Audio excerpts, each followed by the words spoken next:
Dear students, आज के lecture video में हम लोग पढ़ेंगे स्पेशलाइज्ड कनेक्टिव टिश्यू में ब्लड। ये पूरा लेक्चर वीडियो ब्लड से ही रिलेटेड होगा, यानी कि ब्लड के बारे में हमें जितना इंफॉर्मेशन पढ़ना होगा उतना हम लोग आज पढ़ेंगे, ठीक है, जो आपका रिक्वायर्ड है। ऐसे मैं बता दूं आपको कि जो आपका एनिमल टिश्यू चैप्टर है उसमें ब्लड के बारे में एक पैराग्राफ पूरा भी नहीं दिया है, लेकिन मैं ये ब्लड इसलिए पढ़ा रहा हूं कि आपको जो अगला चैप्टर मुझे पढ़ाना है वो पढ़ाना है आपको सर्कुलेटरी सिस्टम यानी सर्कुलेशन। और सर्कुलेशन में पहला 2-3-4 पेज ही ब्लड है, 2-3 पेज। तो ये मैं अगर पढ़ा दूंगा तो वो मुझे वहां पे पढ़ाने की जरूरत नहीं पड़ेगी। और साथ साथ आपको ये भी दिमाग में आएगा कि कनेक्टिव टिश्यू में सर ने ब्लड भी टिश्यू चैप्टर में पढ़ाया है, ये आपको पहले से ज्ञान हो जाएगा, ठीक है। चलिए हम लोग देखते हैं ब्लड के बारे में कहता है कि ये एक सॉफ्टेस्ट कनेक्टिव टिश्यू है, सॉफ्टेस्ट कनेक्टिव टिश्यू है। ब्लड क्या है? सॉफ्टेस्ट कनेक्टिव टिश्यू है। ये फ्लूइड कनेक्टिव टिश्यू है, ये फ्लूइड कनेक्टिव टिश्यू है, ठीक है, सॉफ्टेस्ट कनेक्टिव टिश्यू है, ठीक है। कहता है कि ये एक स्पेशलाइज्ड कनेक्टिव टिश्यू है। क्यों स्पेशलाइज्ड है अभी आप देखिएगा, ठीक है। कहता है कि जो ब्लड है ना, ब्लड को समझने के लिए, इसके लिक्विड मतलब अमाउंट को समझने के लिए थोड़ा सा हम लोग बैक में चलते हैं, ठीक है। कहता है कि लगभग एक 70 केजी के आदमी में, 70 केजी के आदमी को क्या माना गया? स्टैंडर्ड माना गया है, ठीक है। 70 केजी के आदमी को स्टैंडर्ड माना गया। इस 70 केजी के आदमी में लगभग, ठीक है, 33 लीटर, ठीक है, 33 लीटर, 33 लीटर फ्लूइड पाया जाता है, ठीक है। 70 केजी के आदमी में लगभग 33 लीटर फ्लूइड पाया जाता है। ये फ्लूइड टोटल फ्लूइड होता है बॉडी में, टोटल फ्लूइड। ध्यान दीजिएगा, मैं आपको उधर ही ले जा रहा हूं। इसका, ठीक है, 33 लीटर का, ठीक है, 18 लीटर, और इधर कर दीजिए 15 लीटर। इधर हो गया 55% और लगभग इधर हो गया, ठीक है, 45%, ठीक है। 33 का लगभग, ठीक है, 55% जो पार्ट है वो लगभग क्या है आपका 18 लीटर। ये जो होता है, ठीक है, ये होता है, वो होता है intra cellular fluid, intracellular fluid, ठीक है, यानी प्रोटोप्लाज्म के रूप में, प्रोटोप्लाज्म के रूप में, ठीक है, इंट्रासेलुलर फ्लूइड यानी प्रोटोप्लाज्म के रूप में, ठीक है। इंट्रासेलुलर फ्लूइड को हम लोग बोलते हैं ICF, ठीक है। ये 33 लीटर का 55% 18 लीटर हुआ। ये 18 लीटर जो है वो सेल के अंदर होता है। जो आपने सुना है कि सेल के अंदर क्या होता है, साइटोप्लाज्म, न्यूक्लियोप्लाज्म, दोनों मिलकर क्या बोलते हैं? प्रोटोप्लाज्म। तो सेल के फ्लूइड के रूप में इतना होता है। और सेल के बाहर जो फ्लूइड होती है वो होती है ब्लड और लिम्फ के रूप में। लेकिन और भी चीजें होती है, ब्लड लिम्फ तो होता है, टिश्यू फ्लूइड भी होती है, यानी कि जो सेल के बीच में हो, जिसको हम लोग इंट्रासेलुलर नहीं बोलेंगे, जिसको हम लोग बोलेंगे इंटरसेलुलर या एक्स्ट्रा सेलुलर, ठीक है।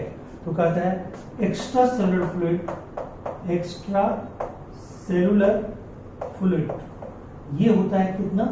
ये होता है 15 लीटर एक्स्ट्रा सेलुलर फ्लूइड, ठीक है। ये एग्जांपल इसी में आता है ब्लड, इसी में आता है, ठीक है, लिम्फ, इसी में आता है टिश्यू फ्लूइड, ठीक है, टिश्यू फ्लूइड सब कुछ इसी में आता है। तो ये कितना? 45% यानी कितना? लगभग कितना? 15 लीटर, ठीक है। और इसका, इस 15 लीटर का, ठीक है, 33%, 30 से 33%, ठीक है, 30 से 33%, मतलब आप इसका रेंज 35 तक भी ले सकते हैं, 35% तक, ठीक है। कहता है 30 से 35 और इधर कितना हो गया? 65 से 70%। ये होता है टिश्यू फ्लूइड प्लस लिम्फ, ठीक है। और ये जो होता है ये होता है ब्लड। तो बताइए, ठीक है, ये जो 15 लीटर है उसका 30 से 35% क्या होगा? 5 से 5.5। ये 5 से 5.5 लीटर क्या हो गया? ये ब्लड हो गया। ठीक है, इस तरह से ब्लड का वॉल्यूम कितना होना चाहिए? 5.5 से 5.5 लीटर। तो समझ में आ गया? पूरा क्लियर हो गया? यानी टोटल फ्लूइड कितना? 33 लीटर। उसका 55% कितना? 55% क्या? 18 लीटर कितना? Intra cellular fluid. और ये क्या होगा? एक्स्ट्रा सेलुलर फ्लूइड या इंटर सेलुलर फ्लूइड। ठीक है, ब्लड, लिम्फ, टिश्यू फ्लूइड, ये सब इसका एग्जांपल है। उसमें से मात्र 30 से 35% होता है प्योर ब्लड, बाकी सब होता है लिम्फ या टिश्यू फ्लूइड। ठीक है, अब लेकिन देखिए ये जो ब्लड है 5.5 लीटर, ये इसका, ठीक है, भी डिवीजन है। इसका क्या डिवीजन है? सो देखिए, मैं ऊपर ले जाता हूं। इसका 55% जितना है, यानी कि 5.5 लीटर का 55% ये होता है ब्लड प्लाज्मा। ब्लड प्लाज्मा, ठीक है। और इसका 45% जो होता है, ठीक है, वो होता है ब्लड सेल्स। ब्लड सेल्स, ठीक है, यानी कि 45% ब्लड सेल्स। ये ब्लड सेल्स को हम लोग फॉर्म्ड एलिमेंट भी बोलते हैं। फॉर्म्ड एलिमेंट भी बोलते हैं। ठीक है, हम ऐसे घुमा के ले आए, आपके पास कॉपी में जगह होगा, आप नीचे ही जाइएगा। ये नहीं कि आप मेरा नकल करते हुए ऊपर आप भी चले जाइएगा, जगह होती हुई। तो बताइए, ये ब्लड सेल्स 45% और ब्लड प्लाज्मा कितना? 55%। और इस ब्लड प्लाज्मा के भी 92% होता है वाटर। 92% क्या होगा? वाटर। और इसके 8% क्या होगा? प्रोटीन प्लस, ठीक है, अदर मिनरल्स। अदर मिनरल्स, ठीक है, protein plus other minerals plus other biomolecules. Biomolecules, ठीक है। तो बताइए, ब्लड में ये पूरा एक दिमाग में आ गया खाता। ठीक है, यानी कि ब्लड जहां से शुरू होता है, उस ब्लड का 45% पार्ट होता है ब्लड सेल, जिसमें आपको पढ़ाएंगे आरबीसी, डब्ल्यूबीसी, प्लेटलेट। लेकिन उसका 55% पार्ट क्या होगा? Blood plasma. और ये जो ब्लड प्लाज्मा होगा 55% पार्ट, उसका 92% पार्ट सिर्फ क्या होगा? वाटर। ठीक है, और 92% वाटर, तो बच गया कितना? प्लाज्मा का 8% पार्ट। प्लाज्मा के 8% पार्ट में क्या होगा? प्लाज्मा प्रोटीन होगा, अदर मिनरल होगा और अदर बायोमोलिक्यूल्स होगा। ठीक है, क्लियर है यहाँ तक? तो ये आप देख लीजिए, मैं इसको मिटाऊंगा, ठीक है, फिर मैं आगे बताता हूं।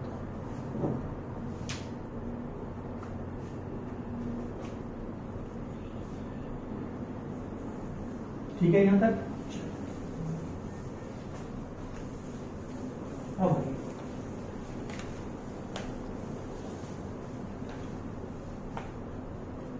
ध्यान दीजिए।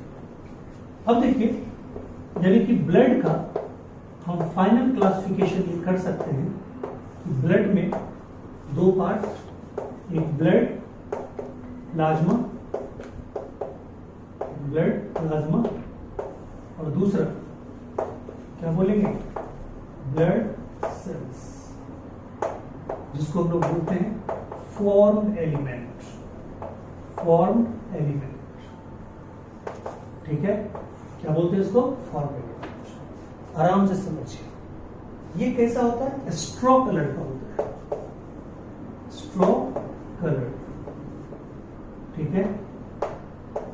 फ्लूइड पार्ट, ठीक है, और क्या बोलते हैं? सॉल्वेंट लाइक पार्ट, ठीक है। इसमें 92% क्या बोले? वाटर, और 8% में मेनली क्या होंगे? Plasma protein. प्लाज्मा प्रोटीन, ठीक है, प्लस क्या होंगे? Mineral like sodium, potassium, calcium, ठीक है, chlorine, SCO3-, amino acid, sugars, 8%। ठीक है, क्लियर है पॉइंट।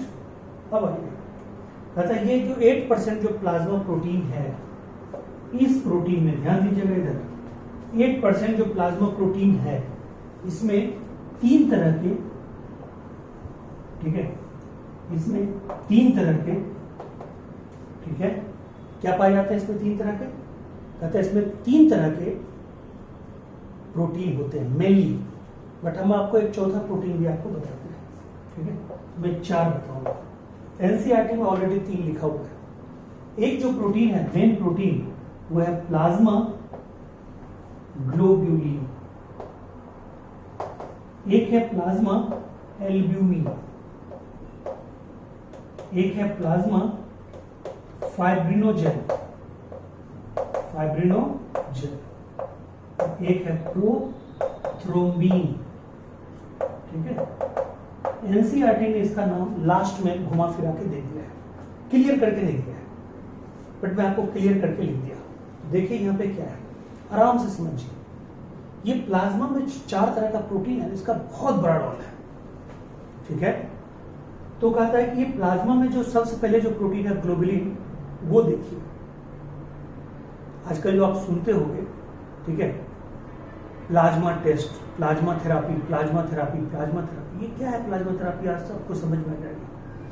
प्लाज्मा में जो ग्लोबुलिन प्रोटीन होता है उससे एंटीबॉडी बनता है, यानी ग्लोबुलिन प्रोटीन से ही एंटीबॉडी बनता है, और एंटीबॉडी से आपके बॉडी में क्या डेवलप होता है, इम्यूनिटी। जितना ज्यादा एंटीबॉडी रहेगा उतना ज्यादा आप रोगों से लड़ सकते हैं, यानी रोगों से लड़ने की क्षमता को क्या बोलते हैं, इम्यूनिटी। और रोगों से लड़ने की क्षमता को प्रदान कौन करता है, प्रोवाइड कौन करता है, एंटीबॉडी। इसीलिए एंटीबॉडी का नाम होता है इम्यूनोग्लोबुलिन, उसको बोलते हैं आईजी, इम्यूनोग्लोबुलिन। तो बताइए ग्लोबुलिन क्या बनाता है, ये एंटीबॉडी बनाता है, ये एंटीबॉडी।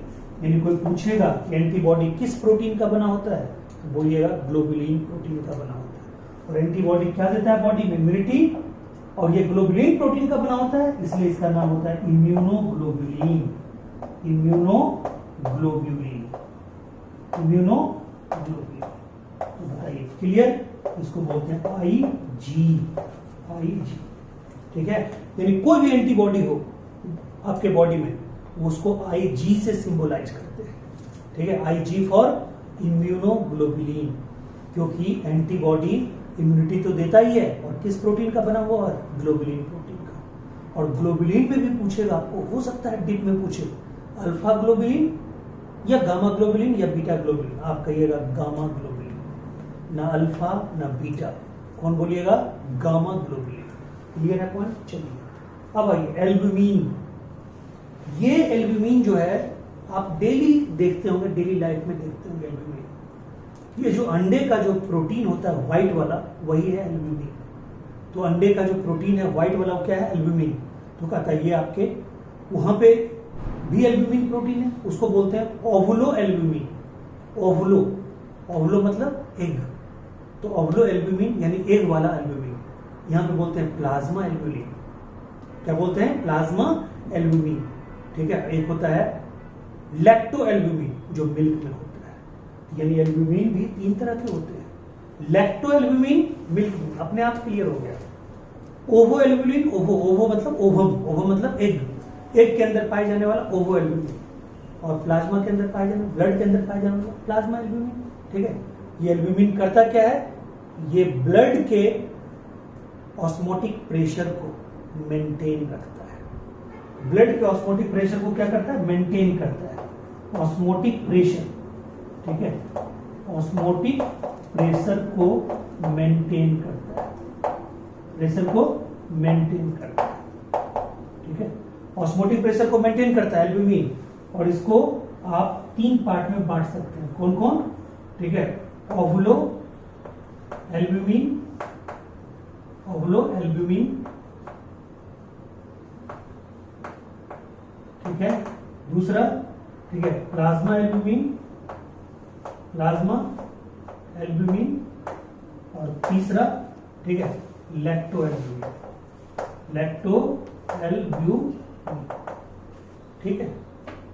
लेकिन एल्ब्यूमिन जहां भी होगा वहां पे क्या करेगा, ऑस्मोटिक प्रेशर को मेंटेन रखेगा। और कहीं कहीं आप बुक में लिखा देखिएगा ये विस्कोसिटी को भी मेंटेन करता है, तो आप लिख सकते हो osmotic pressure and viscosity. Viscosity का मतलब आप समझ ही रहे होंगे, जो फ्लो का रेसिस्टेंट होता है उसको क्या बोलते हैं, विस्कोसिटी, ठीक है। तो ब्लड, जैसे पानी को आप बहाइए, ब्लड को बहाइए, कौन ज्यादा फास्ट बहेगा, पानी, क्योंकि उसमें क्या है, विस्कोसिटी ज्यादा नहीं है। लेकिन ब्लड धीरे धीरे बहेगा क्योंकि उसमें विस्कोसिटी क्या है, ज्यादा है, रेसिस्टेंट टू अगेंस्ट फ्लो ज्यादा है। क्लियर है पॉइंट यहां तक। अब ये फाइब्रिनोजेन और ये प्रोथ्रोम्बिन, ये दोनों का काम तो पहले से फिक्स है, ये ब्लड क्लॉटिंग में मदद करता है, ये दोनों ब्लड क्लॉटिंग एजेंट है, ये ब्लड क्लॉटिंग में हेल्प करता है, ब्लड क्लॉटिंग में हेल्प करता है, ठीक है। तो कहता है ब्लड से चाहे आप फाइब्रिनोजेन को निकाल दीजिए, चाहे ब्लड से आप प्रोथ्रोम्बिन को निकाल दीजिए, या दोनों को निकाल दीजिए, यानी ब्लड से ब्लड क्लॉटिंग एजेंट को आप हटा दीजिए, तो जो बचेगा उसको बोलते हैं सीरम। क्या बोलते हैं उसको, सीरम। यानी कि यहां पे लिख देता हूं blood minus fibrinogen, fibrinogen equal to serum. याद रखिएगा, यहां से आपको क्वेश्चन भी आएगा, blood minus fibrinogen equal to serum. यहां तक आपको कोई दिक्कत है नहीं ना, ब्लड माइनस फाइब्रिनोजेन बराबर सीरम, ठीक है। चलिए आगे चलते हैं, ठीक है। ये पूरा का पूरा क्लियर हो गया।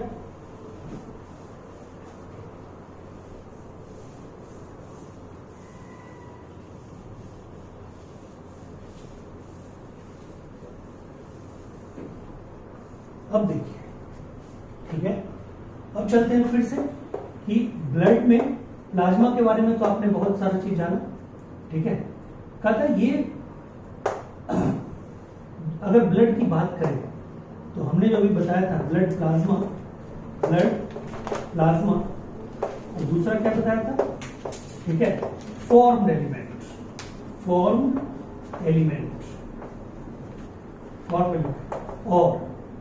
Blood cells. अब थोड़ा इसकी कहानी जानिए, इसकी कहानी थोड़ा सा टफ है, ठीक है, इसकी कहानी जो है वो थोड़ा सा टफ है। तो टफ क्या है, इंफॉर्मेटिव चीज आपको ज्यादा याद करना पड़ेगा, ठीक है।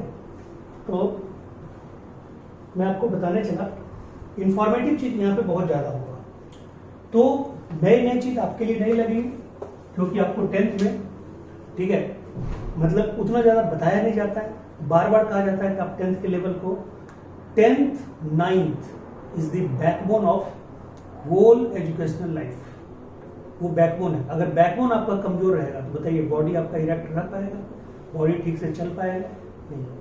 तो 90%, 10% टीचर की बात नहीं करें, 10% बहुत अच्छे टीचर होते हैं हर जगह, लेकिन 90% जो टीचर होते हैं वो ठग होते हैं।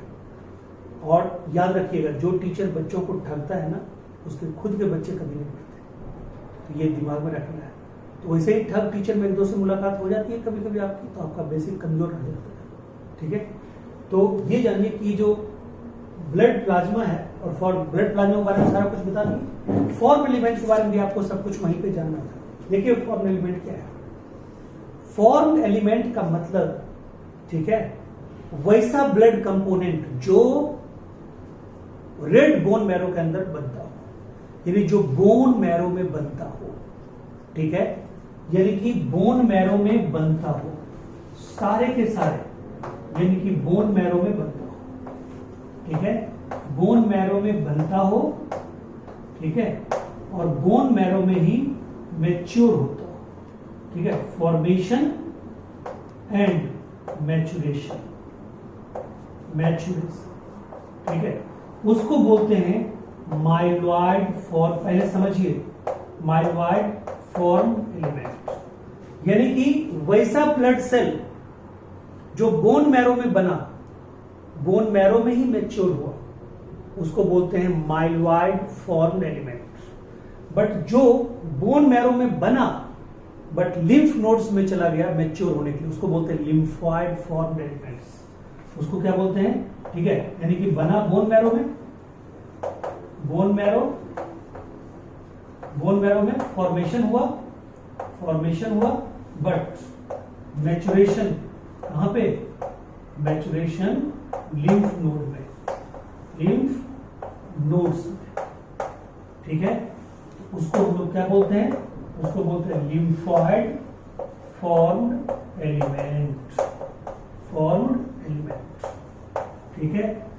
तो इतना डीप में आपको नहीं दिया होगा कहीं पे, तो आप याद रखिए सारे ब्लड सेल बनते हैं बोन मैरो में, बट जो बोन मैरो में बनते फॉर्मेशन भी और मैचुरेशन भी बोन मैरो में हो तो उसको बोलते हैं माइलॉइड फॉर्म एलिमेंट, मैरो से बना है माइलॉइड। और जो बोन मैरो में बने बट मैच्योर कहां पे हो, लिम्फ नोड्स में, लिम्फ वेसल्स में, ठीक है, लिम्फेटिक टिश्यू में, उसको बोलते हैं लिम्फॉइड फॉर्म एलिमेंट, ठीक है।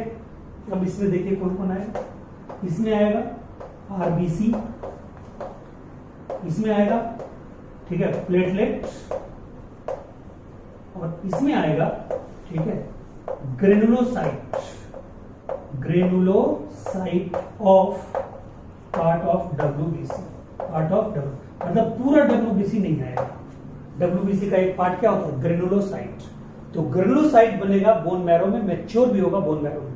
उधर क्या आएगा, उधर एक ही पार्ट बच गया, आप खुद बोलिए उधर क्या बच गया, ए ग्रेनुलोसाइट ऑफ डब्ल्यूबीसी। तो इसमें आता है सिर्फ ए ग्रेनुलोसाइट ऑफ डब्ल्यूबीसी, डब्ल्यूबीसी, ठीक है, ए ग्रेनुलोसाइट ऑफ डब्ल्यूबीसी, बोलिए क्लियर। और देखिए इसी चीज को मैं दूसरे ढंग से आपको करूंगा तो आपको वहां भी समझ में आ जाएगा। देखिए क्या है, मान लीजिए हम इधर भी लेते हैं फॉर्म एलिमेंट, या इधर लेते हैं ब्लड सेल्स, हम लेते हैं फॉर्म एलिमेंट का क्लासिफिकेशन बताई थी, ब्लड सेल, दोनों एक ही चीज है बट दोनों क्लासिफिकेशन बनते हैं। देखिए यहाँ पे क्या है, ब्लड सेल्स, ब्लड सेल्स को हम लोग 3 पार्ट में बांटते हैं, ध्यान दीजिए, आरबीसी, डब्ल्यूबीसी, प्लेटलेट। ये आपका बच्चा वाला क्लासिफिकेशन है जो बचपन में पढ़ाई दी जाती है, ठीक है, ऐसे ही पढ़ाई जाती है, वो चीजें बताया जाता है। तो अब देखिए दोनों कोरिलेट कीजिएगा तो आपको मजा आ जाएगा, पूरा कंसेप्ट आएगा। आरबीसी, डब्ल्यूबीसी, प्लेटलेट, आरबीसी कोई डिवीजन नहीं, प्लेटलेट का कोई डिवीजन नहीं, ठीक है, डब्ल्यूबीसी का डिवीजन, कहता डब्ल्यूबीसी डिवीजन ग्रेनुलोसाइट, ए ग्रेनुलोसाइट, ग्रेनुलोसाइट और ए ग्रेनुलोसाइट, ए ग्रेनुलोसाइट। और मैं आपको बता दूं ये जो ग्रेनुलोसाइट है और ए ग्रेनुलोसाइट, ग्रेनुलोसाइट का मतलब जिसके साइटोप्लाज्म में, जिसके साइटोप्लाज्म में ग्रेनुल्स हो, साइटोप्लाज्म में क्या हो, ग्रेनुल्स, ठीक है, जिसके साइटोप्लाज्म में ग्रेनुल्स, ठीक है। ये ग्रेनुल्स, अब देखिए जैसे यहां पे हमने ग्रेनुल्स नहीं दिखाया और यहां पे क्या हुआ, ग्रेनुल्स दिखाया, तो ये हुआ ग्रेनुलोसाइट और ये क्या होगा, ए ग्रेनुलोसाइट, क्लियर है। ये जो ग्रेनुलोसाइट है इसमें 3 चीजें आती है, ठीक है, एसिडोफिल और ओएसिनोफिल, एक आता है बेसोफिल, एक आता है, ठीक है, न्यूट्रोफिल, यानी कि acidophil, basophil, neutrophil. Acidophil acid reaction को शो करेगा, एसिडिक प्रॉपर्टी को शो करेगा, बेसोफिल बेसिक नेचर को शो करेगा और न्यूट्रोफिल कोई रिएक्शन शो नहीं करेगा। इसलिए नाम है एसिडोफिल, बेसोफिल और न्यूट्रोफिल। एक एसिडिक डाइस है, एक बेसिक डाइस है, एक न्यूट्रल डाइस है, ऐसा भी बोलिएगा, यानी कि acidic dye, basic dye, neutral dye. तो याद रखिएगा ये तीनों के डाई का नाम भी आपको याद रखना है, कभी कभी क्वेश्चन में आ जाता है, हाई फाई क्वेश्चन जब पूछेगा तो आ जाएगा। तो बताइए ग्रेनुलोसाइट में कितने पार्ट, 3 पार्ट, कौन कौन, एसिडोफिल, बेसोफिल, न्यूट्रोफिल। और एक ग्रेनुलोसाइट में 2 पार्ट, ठीक है, एक मोनोसाइट और एक लिम्फोसाइट, एक मोनोसाइट और एक लिम्फोसाइट। हम सबके बारे में सब कुछ जानेंगे आज, ठीक है। तो बताइए ये भी पॉइंट आपका क्लियर हो गया, ठीक है, यानी ये पॉइंट पूरी तरह क्लियर हो गया। बताइए यानी कि एक ग्रेनुलोसाइट में 3, एक ग्रेनुलोसाइट डब्ल्यूबीसी का एक ग्रेनुलोसाइट, एसिडोफिल, बेसोफिल, न्यूट्रोफिल, और ये ग्रेनुलोसाइट, और एक ग्रेनुलोसाइट 2 पार्ट, मोनोसाइट और लिम्फोसाइट। यानी ग्रेनुल्स जिसमें है वो 3 तरह के ग्रेनुल्स है, तभी वो डाई का कलर लेगा, तभी वो स्टेनिंग कलर शो करेगा। ग्रेनुल्स नहीं होता तो कोई पूछेगा कि इनके लिए कोई डाई है, मोनोसाइट और लिम्फोसाइट, कहिएगा कोई डाई नहीं, क्योंकि वहां ग्रेनुल्स नहीं है ना। तो ग्रेनुल्स नहीं है तो कलर को ऑक्युपाई नहीं कर पाएगा। तो कहता है एसिडिक ये एसिडोफिल या वाइसिनोफिल, बेसोफिल, न्यूट्रोफिल, और इधर क्या बोलिएगा, मोनोसाइट और लिम्फोसाइट। ये एल है, मोनोसाइट और लिम्फोसाइट। ठीक है, तो बताइए यानी यहाँ पे आप क्या लिखिएगा, बताइए। ये लिखिएगा मोनोसाइट और दूसरा लिम्फोसाइट। और बोलिए ये जो ग्रेनुलोसाइट है यहाँ पे क्या लिखिएगा, ठीक है, यहाँ पे लिखिएगा एसिडोफिल, बेसोफिल और न्यूट्रोफिल। बस हो गया, एसिडोफिल, बेसोफिल और न्यूट्रोफिल। ठीक है, क्लियर है पॉइंट। ठीक है, तो अगर वहां पे आपको नहीं भी दिखाई पड़ेगा, अगर मान लो कि बोर्ड नीचे आ गया होगा, ठीक है, मतलब लिखा हुआ नीचे पार्ट आ गया होगा, तब भी आप समझ सकते हैं। मैंने आपको बोला यहाँ पे, यानी कि ये जो ग्रेनुलोसाइट है वो 3 पार्ट में होगा, एसिडोफिल, बेसोफिल, न्यूट्रोफिल। तो आप लिख सकते हैं हमारे आवाज को देख फॉलो करके। अब ये एक ग्रेनुलोसाइट, उसमें 2 चीज होगा, मोनोसाइट और लिम्फोसाइट। वही चीज मैंने यहाँ लिखा है, एक granulocyte, monocyte, lymphocyte. Granulocyte acidophil और एसिनोफिल, बेसोफिल, न्यूट्रोफिल। बोलिए ये क्लासिफिकेशन भी आपको समझ में आ गया। चलिए अब देखिए मैं मिटाता हूँ।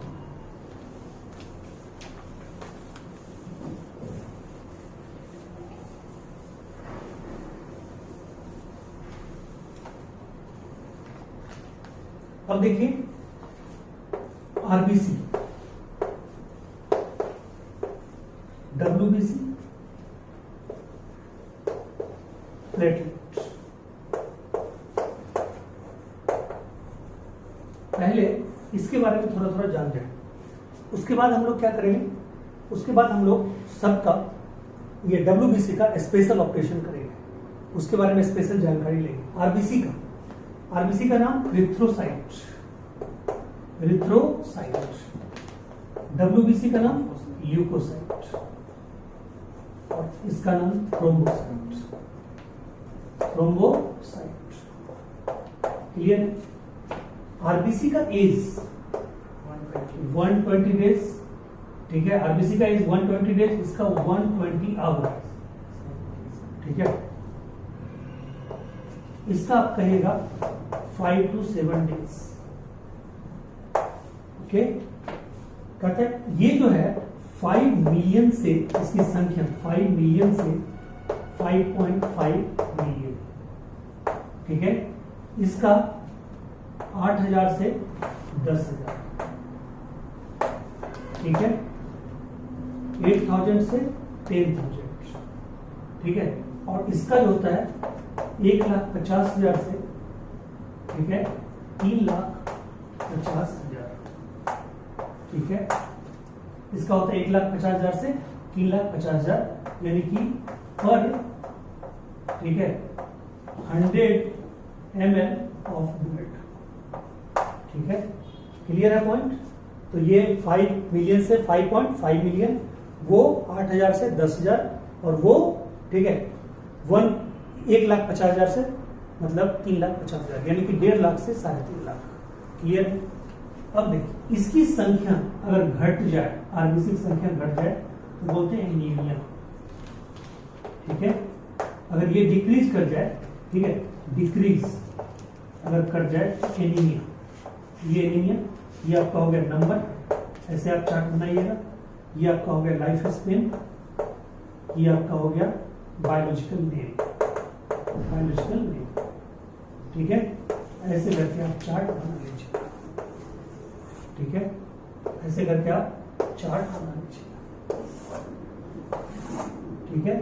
अब देखिए कहता है डिक्रीज, अगर इसका नंबर डिक्रीज करेगा तो एनीमिया, इसका नंबर डिक्रीज करेगा तो ल्यूकोपेनिया, और इसका नंबर डिक्रीज करेगा तो थ्रोम्बोसाइटोपेनिया, ठीक है। इसका नंबर इंक्रीज करेगा तो, हमने आपको बताया हुआ है, इसका नंबर इंक्रीज करेगा तो बोलते हैं पॉलीसाइथेमिया, इसका नंबर ये करेगा तो बोलेंगे 2 कंडीशन होगा, एक होगा टेम्पोररी ल्यूकोसाइटोसिस टेम्पोररी इंक्रीज होगा, और एक होगा ल्यूकेमिया, जिसको हम लोग बोलेंगे परमानेंट इंक्रीज, ठीक है। तो इसको बोलते हैं हम लोग कैंसर, ब्लड कैंसर। और इसमें अगर बढ़े तो बोलते हैं थ्रोम्बोसाइटोसिस। क्लियर, ठीक है, क्लियर है पॉइंट। अब आइए, ये क्या होता है न्यूक्लियस के मामले में, ये क्या होता है नॉन न्यूक्लिएटेड, ठीक है। मैमल्स में ये नॉन न्यूक्लिएटेड होते हैं, यानी अपना लोग भी क्या है बिना न्यूक्लियस का, ठीक है, बिना न्यूक्लियस का है अपना लोग में, एक्सेप्ट मैमल्स में किसमें न्यूक्लिएटेड होता है, कैमल में। और कैमल की तरह एक और एनिमल है लामा। कैमल और लामा के आरबीसी, ठीक है, न्यूक्लिएटेड होते हैं, जबकि बाकी सारे मैमल्स के ये आरबीसी नॉन न्यूक्लिएटेड होते हैं, ठीक है। कहा था ये डब्ल्यूबीसी न्यूक्लिएटेड होता है, ठीक है। और कहा था ये भी न्यूक्लिएटेड होता है, ठीक है। चलो, ये चार्ट को आप जरूर याद रखिए, ये चार्ट आपका बेहतरीन चार्ट बन गया, यानी ये चार्ट में आरबीसी, डब्ल्यूबीसी, प्लेटलेट तीनों है। पहला क्या है बायोलॉजिकल नेम एरिथ्रोसाइट, ठीक है, ल्यूकोसाइट, थ्रोम्बोसाइट। उसके बाद क्या है डेज, 120 डेज, 120 आवर, उसके बाद 5 से 7 दिन, उसके बाद नंबर 5 से 5.5 मिलियन, उसके बाद है 8,000 से 10,000, उसके बाद है 1.5 लाख से 3.5 लाख, ठीक है। फिर आपका है अगर घटेगा तो एनीमिया, ल्यूकोपेनिया, ठीक है, थ्रोम्बोसाइटोपेनिया। अगर बढ़ेगा तो, ठीक है, ये पॉलीसाइथेमिया, उधर 2 केस ल्यूकोसाइटोसिस, ल्यूकेमिया, और उसके बाद एक थ्रोम्बोसाइटोसिस, ठीक है। और उसके बाद न्यूक्लिएटेड, नॉन न्यूक्लिएटेड, क्लियर है पॉइंट। कोई तरह का दिक्कत है आपको समझ में आ गया होगा, चलिए, ठीक है। वीडियो देख के अपना कर लीजिएगा।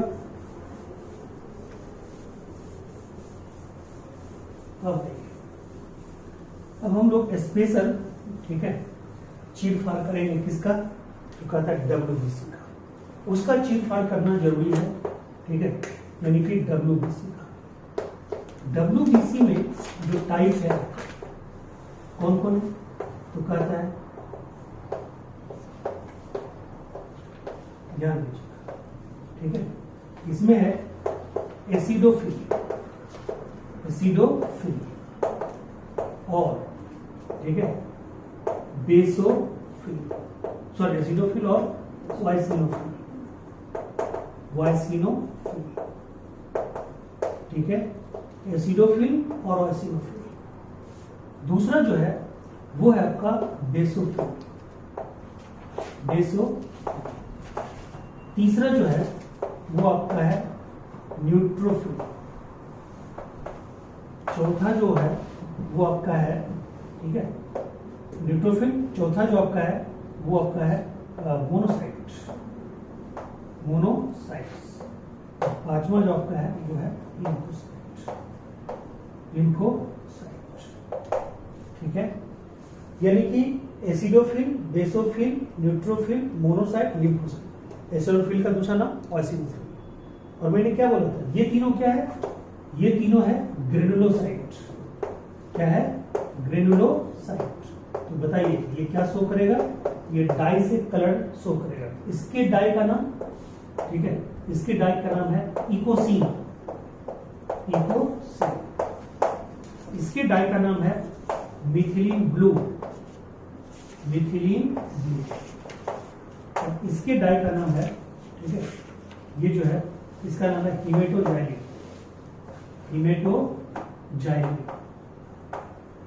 ठीक है, जाइलिन, ठीक है, हीमेटोजाइलिन।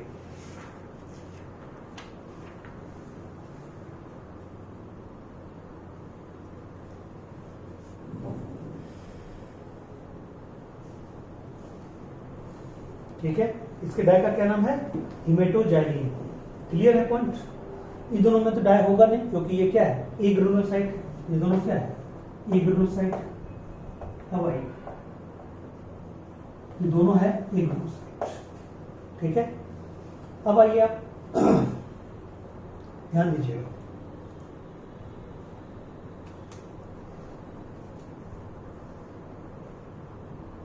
ठीक है, चले आगे। अब आगे कहता है कि इसमें ना फंक्शन इसका जानना बहुत इंपॉर्टेंट है, परसेंटेज जानना बहुत इंपॉर्टेंट है।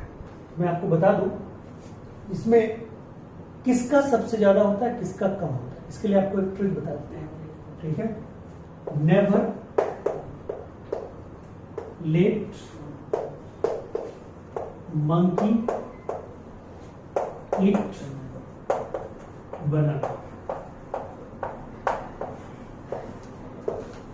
नेवर लेट मंकी, एन सबसे ज्यादा, लेट उससे कम, मंकी उससे कम, उसका ईट उससे कम, सबसे कम बेसुफ, ठीक है।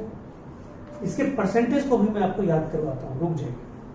नेवर लेट मंकी ईट बनाना, यानी कि नेवर मतलब न्यूट्रोफिल सबसे ज्यादा, उससे थोड़ा कम लिम्फोसाइट, उससे कम मोनोसाइट, उससे कम वाइसिनोफिल या एसिडोफिल, और सबसे कम बेसोफिल। सबसे कम जो बेसोफिल है उसका याद रखिएगा 0.5 से 2%, 0.5 से 2%, ठीक है। ये जो है वाइसिनोफिल ये 2 से 5%, 2 से 5%, ठीक है। उसके बाद 2 से 5%, ये जो आपका है ये है 6 से 8%। ये क्या है? 6 से 8%। ये है आपका 20 से 25%, और ये है आपका 60 से 65%, ठीक है।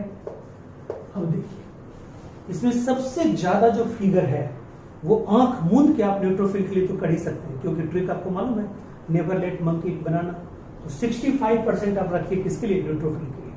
और सबसे कम 0.5 से 2% जो है वो किसके लिए रखिएगा? बेसोफिल के लिए रखिएगा। रख दिए। अब देखिए वाइसिनोफिल का 2 नाम है। वाइसिनोफिल का कितना नाम है? 2 नाम, एक एसिडोफिल है, एक वाइसिनोफिल है। तो उसमें 2 से 5 याद रखिएगा, 2 से 5 याद हो गया। ये जो मोनोसाइट्स, अब बचा मोनोसाइट्स। मोनोसाइट्स क्या है? मोनोसाइट MONOCYTE, MONOCYTE, यह है 8 लेटर का, तो याद रखिएगा 6 से 8, ठीक है। 5 तक ये खत्म हुआ है, उसके बाद 6 शुरू कीजिएगा और 8 तक जाइएगा, और जो बच गया वो क्या हो जाएगा? लिम्फोसाइट। इसे दिमाग में रखिएगा, ठीक है। क्लियर हो गया पॉइंट? ठीक है। अब आइए सबका फंक्शन जानिए। ये दोनों जो है, ये दोनों का फंक्शन एक साथ है, एक तरह का है। फंक्शन कहता है, इनका फंक्शन है फेगोसाइटोसिस, फेगोसाइटोसिस, फेगोसाइटोसिस, यानी कि ये फेगोसाइटोसिस, ठीक है, के प्रोसेस में मदद करता है, ठीक है। यानी कि फेगोसाइटोसिस करता है ये, ठीक। फेगोसाइटोसिस मतलब जो भी फॉरेन पार्टिकल आएगा, जो भी पैथोजन आएगा, जो भी एंटीजेनिक सब्सटेंस लिए हुए कोई पैथोजन आएगा, उसको ये किल कर देगा डायरेक्ट। कौन कौन? मोनोसाइट और न्यूट्रोफिल। लिम्फोसाइट के बारे में बहुत पहले फेमस है, ये क्या बनाता है? एंटीबॉडी। क्या बनाता है? एंटीबॉडी, ठीक है। और मैं आपको यहाँ पे ये बता दूं, एनसीईआरटी में भी लिखा हुआ है, ये लिम्फोसाइट 2 तरह के होते हैं, ध्यान दीजिएगा। लिम्फोसाइट 2 तरह के होते हैं। वैसा लिम्फोसाइट जो बोन मैरो में बना, बोन मैरो में ही मैच्योर हो गया, फिर से बोन मैरो में चला गया मैच्योर होने के लिए, उसको बोलते हैं बी लिम्फोसाइट। क्या बोलते हैं? बी लिम्फोसाइट, ठीक है, बी लिम्फोसाइट। और जो थाइमस सर्कुलेशन में चला गया, थाइमस सर्कुलेशन चला गया, उसको बोलते हैं टी लिम्फोसाइट, टी लिम्फोसाइट, ठीक है। जो थाइमस सर्कुलेशन में गया उसको टी लिम्फोसाइट, और जो बोन मैरो में रह गया उसको बोलते हैं बी लिम्फोसाइट। आगे जाके आप पढ़ेंगे +2 के हेल्थ एंड डिजीज चैप्टर में, जो टी लिम्फोसाइट है वो अगेन 2 तरह का होता है, ठीक है। टी लिम्फोसाइट वो होता है एक हेल्पर टी सेल और एक होता है कॉपर टी सेल। ये सब हेल्पर टी सेल और killer T cell, helper T cell और किलर टी सेल, ठीक है। तो टी लिम्फोसाइट 2 तरह का, हेल्पर टी सेल और killer T cell, killer T cell, helper T cell और किलर टी सेल। क्लियर हो गया पॉइंट? ये हेल्पर टी सेल हेल्प करता है इसको, ध्यान दीजिएगा। ये टी लिम्फोसाइट में 2 पार्ट है, हेल्पर टी सेल और killer. Killer T cell direct kill कर देता है बैक्टीरिया को, but helper T cell direct नहीं लड़ता, वो इसको कहता है कि तू एंटीबॉडी बनाओ, इसको मार। ठीक है, यानी helper T cell help B lymphocyte और killer T cell direct kill the pathogen. Clear हो गया? बट इसका काम हमेशा एंटीबॉडी बनवाना, चाहे अपने मन से बनाए चाहे हेल्पर टी सेल के हेल्प करने के बाद बनाए। क्लियर है? तो ये हो गया इसका फंक्शन, इसका दोनों पता है। बेसोफिल का फंक्शन क्या होता है सो देखिए। बेसोफिल का फंक्शन जो है वो बड़ा महत्वपूर्ण है। हिस्टामिन, सीरोटोनिन, अभी रुकिए, अभी लिखिएगा नहीं कोई, पहले इसको समझिए, और हिपेरिन को सेक्रेट करता है। देखिए ये तीनों जो केमिकल है ना, ये तीनों केमिकल, ठीक है, ये तीनों केमिकल एरियोलर टिश्यू, यानी कि आपका जो स्किन है ना, स्किन के नीचे में एक टिश्यू है, स्किन के नीचे जो टिश्यू है उसका नाम है एरियोलर टिश्यू। एरियोलर टिश्यू में एक सेल होता है, उसका नाम है मास्ट सेल, MAST। MAST में अगर ER लगा दीजिए तो मास्टर हो जाएगा, यानी वो सेल सब पे भारी है, मास्टर सेल कहा जाता है, मास्ट सेल।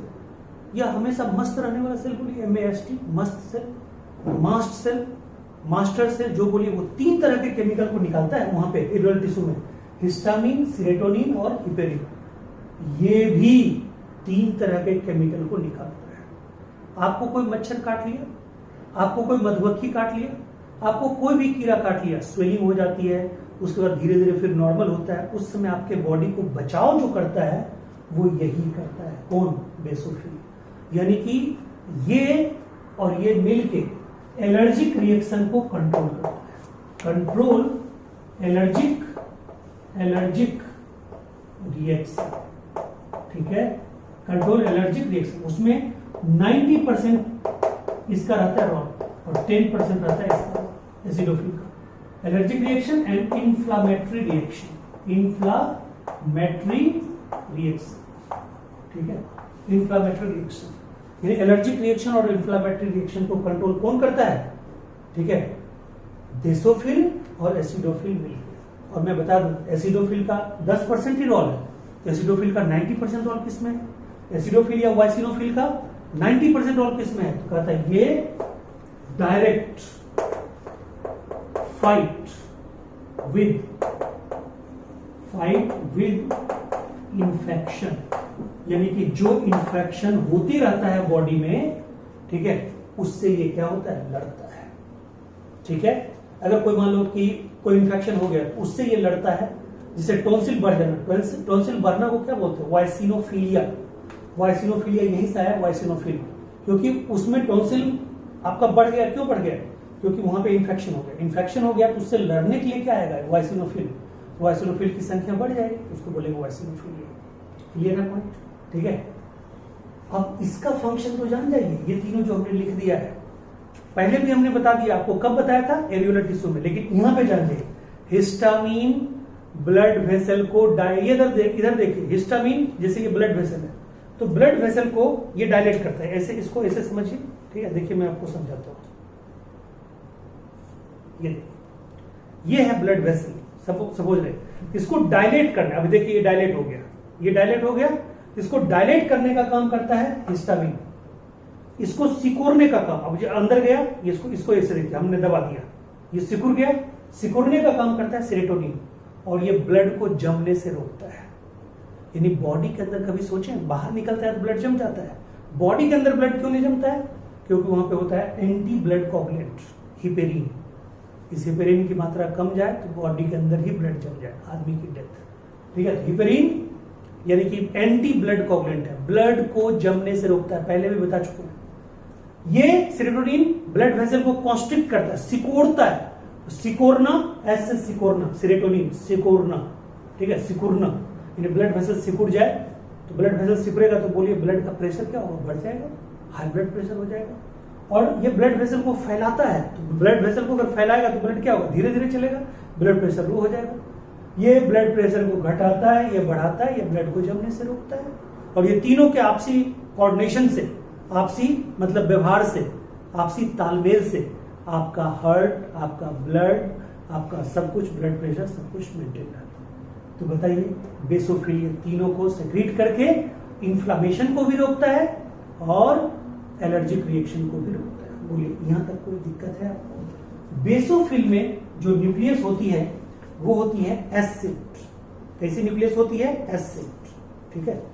तो एस शेप्ड न्यूक्लियस होती है बेसोफिल में, ठीक है। एस शेप्ड याद रखिएगा, एस शेप्ड न्यूक्लियस होती है, ये इंपॉर्टेंट है। ये जो मोनोसाइट है इसमें होता है के शेप्ड, के की तरह होती है। किसकी तरह होती है? के की तरह, ठीक है।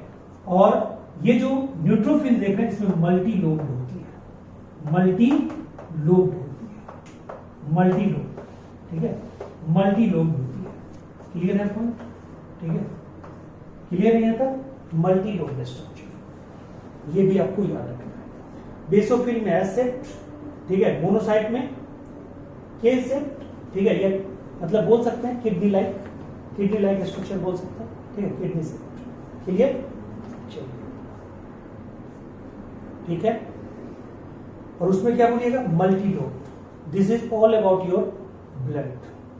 ब्लड में जितनी पॉसिबल इंफॉर्मेशन है अकॉर्डिंग टू एनसीईआरटी वो मैंने दिया। और ब्लड में blood clotting, blood group, blood vessels और हार्ट, ये पढ़िएगा किसमें? सर्कुलेटरी सिस्टम, जो कि जस्ट आपको स्टार्ट होने जा रहा है। तो ये ब्लड टिश्यू चैप्टर में हमने पढ़ा दिया। उसके बाद आपको ब्लड में आरबीसी को हटा दीजिए, जो बचेगा दैट इज कॉल्ड लिम्फ। और ब्लड जिस वेसल में बहता है उसको ब्लड वेसल, तो लिम्फ जिस वेसल में बहेगा उसको क्या बोलेंगे? लिम्फ वेसल्स, ठीक है। तो blood minus RBC equal to lymph. Lymph में ज्यादा कुछ पढ़ना ही नहीं है। लिम्फ को हम लोग टिश्यू फ्लूइड भी बोलते हैं, यानी कि blood minus RBC, blood minus RBC equal to lymph, ठीक है। और लिम्फ को हम लोग टिश्यू फ्लूइड भी बोलते हैं, टिश्यू फ्लूइड भी बोलते हैं, ठीक है। वैसे मैं आपको बता दूं, ये जितने भी है एसिडोफिल, बेसोफिल, न्यूट्रोफिल, मोनोसाइट और लिम्फोसाइट, इसका मैं एक ट्रिक बताऊंगा। जो 2 मिनट का मैं जो ट्रिक का सीरीज जो बताता हूं उसमें एक ट्रिक बनाऊंगा। अभी वो ट्रिक बना नहीं है, ट्रिक बनाऊंगा फिर बताऊंगा, उसके न्यूक्लियस से रिलेटेड जो क्वेश्चन आते हैं उस पर। तो अगर मान लो कि न्यूक्लियस वाले में अगर आपको पूरे का कंसेप्ट नहीं भी आया, आप घबराइए मत, उसका मैं एक ट्रिक बताने जा रहा हूँ। 1-2 दिन के अंदर में वो मतलब वीडियो रिलीज हो जाएगा।